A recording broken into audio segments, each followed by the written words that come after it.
Hi friends, I am Dr. A.U. Sutar, Associate Professor, Department of Zoology, GM College, Karad.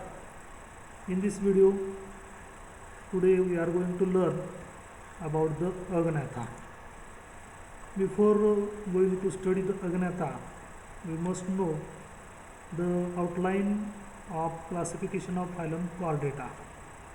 So, phylum Chordata possesses three peculiar characters, that is presence of nerve cord, presence of notochord, and presence of pharyngeal gill slits. So in the classification of phylum Chordata, the phylum Chordata is divided into two groups. So this is the first group, that is Acraniata, or it is also called as the Protochordata. Protochordata, protos means first formed. So these are the first formed chordates, that is lower chordates. So all these animals, they are included in this group, that is Protochordata or Acraniata. In this group, the cranium is not present.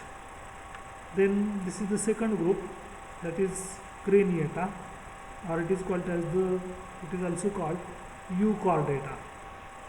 So Craniata means cranium is present in these animals, and Euchordata, U means true, that means true chordates, they are included in this group, that is the group Craniata.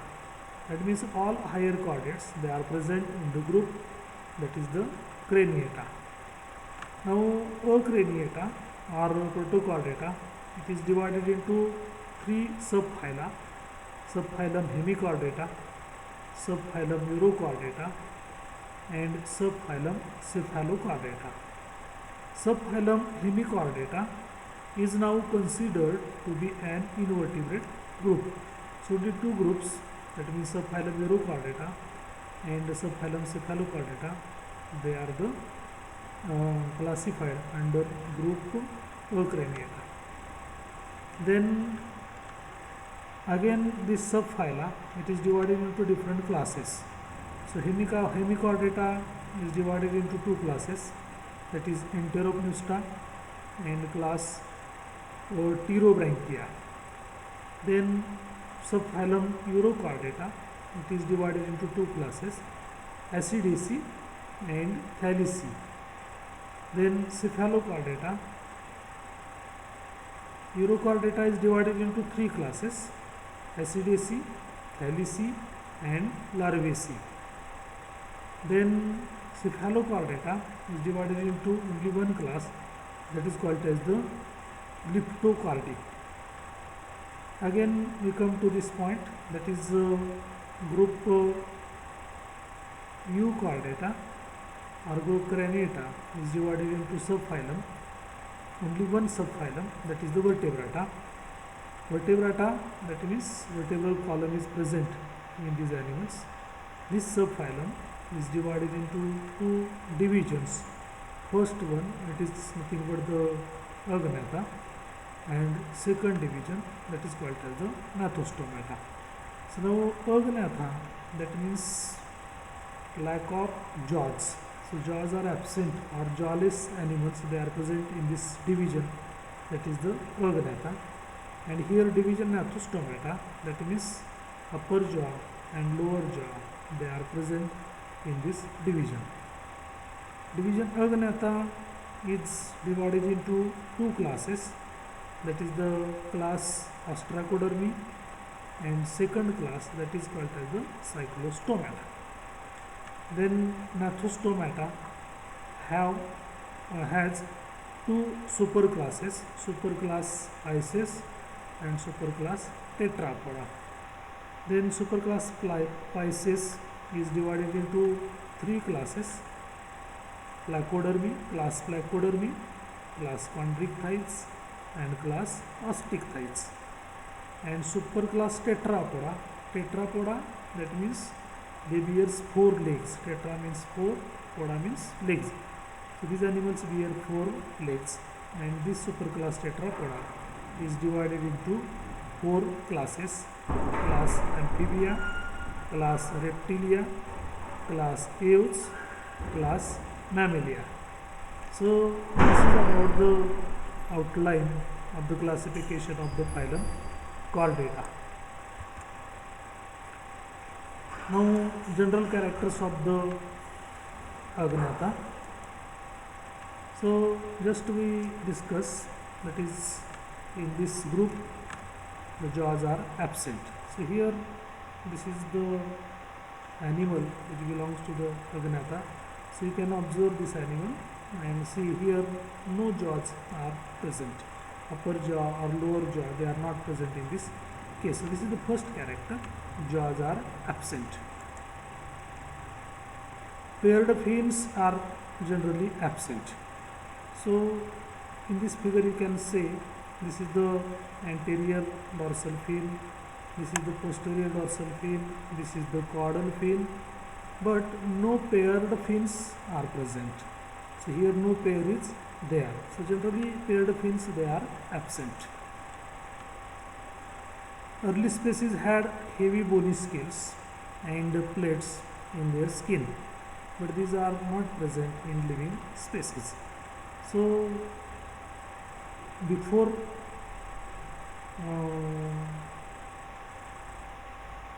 certain period of the years, there were some species of this Agnatha, and that species had heavy bony scales and plates in their skin, but these are not present in living species. So living species, that means Etromyzon, Myxine. So these are the examples of this Agnatha, and in this species not scales or plates are present.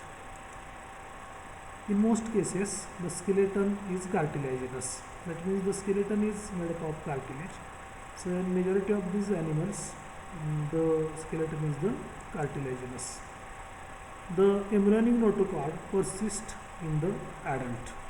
So this notochord or embryonic notochord also persists in the adult.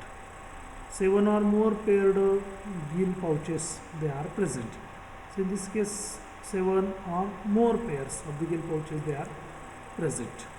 Now this is about the classification of the Agnatha. The division Agnatha is divided into two classes. First one, it is called as the Ostracodermi, and second class it is called as the Cyclostomata. So ostracoderms, they are any of several groups of extinct primitive jawless fishes that were covered in an armor of bony plates. So nowadays these animals, they are not present on the surface of the earth, but they were present in the previous years, and that's why this group, it is called as the extinct group or primitive jawless species. They are present in the ostracoderms.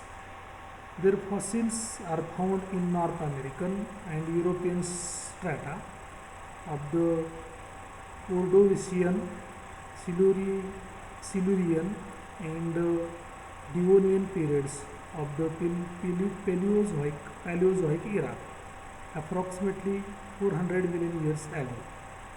It was one of the earliest chordates to appear in the geologic record. These ostracoderms were a part of one stage in the stepwise development of life on Earth, with new stages forming on the foundation of earlier stages. So this is about the ostracoderms. Now we come to the characteristics of the class Cyclostomata. So cyclos, that means circular, and stomata, that means mouth. So in these animals the circular mouth is present. So this is the first character. The body is round and elongated like an L. So rounded and elongated body or L-like body is present in the cyclostomes. Then paired fins are absent. Median fins with cartilaginous fin, rays. So no pairs of the fins are present. Then median fins, they are made up of the cartilaginous fin rays. Then no paired appendages, they are present.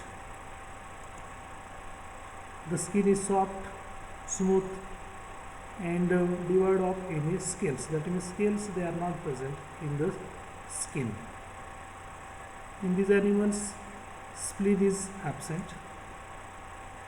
The exoskeleton is also absent. The endoskeleton is cartilaginous with no bones. So endoskeleton is made up of the cartilage, but bones are absent. The notochord is present throughout their lives.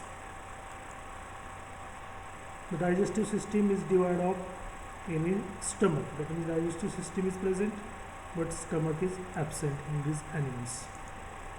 Then the nostril is a single and median. So median nostril is present, only single nostril is there.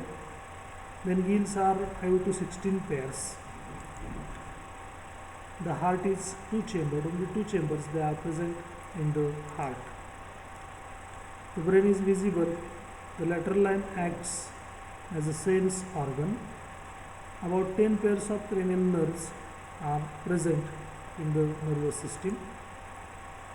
In this case, sexes are separate, that means male animal, female animals, they are separate animals. Some hagfish species are believed to be hermaphrodite. That means there may be male and female reproductive system present in the single animal. The pair of mesonephric kidneys make up the excretory system. In excretory system, there is a pair of mesonephric kidneys. Development may be direct or indirect, and these are the examples: Petromyzon and Myxine. So this cyclostomata is divided into two orders. First one, this is called as the Petromyzontiformis, or it is also called as the Petromyzontia. So now this is about the characters of the order Petromyzontiformis. Lampreys or lampreyens belongs to this order. They are found in both marine and freshwater, that means present in the rivers, then pools, ponds, as well as they are present in the seawater. They have a ventral mouth and many hornate teeth are present. So in this figure you can see this is the circular mouth is there, the ventral mouth is there, and presence of hornate teeth. The nostril is present dorsally. So here in this figure you can see here the nostril is present on the dorsal side.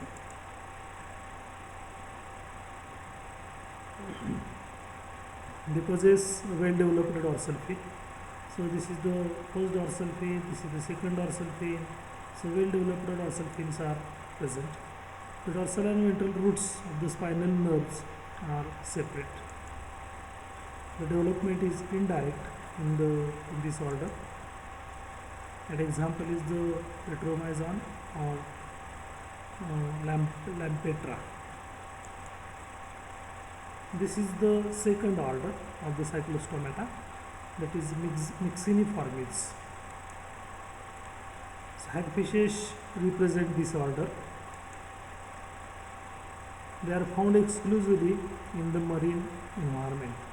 So the organisms which are present in this order, they are only found in the seawater or marine environment. They are not present in the freshwater.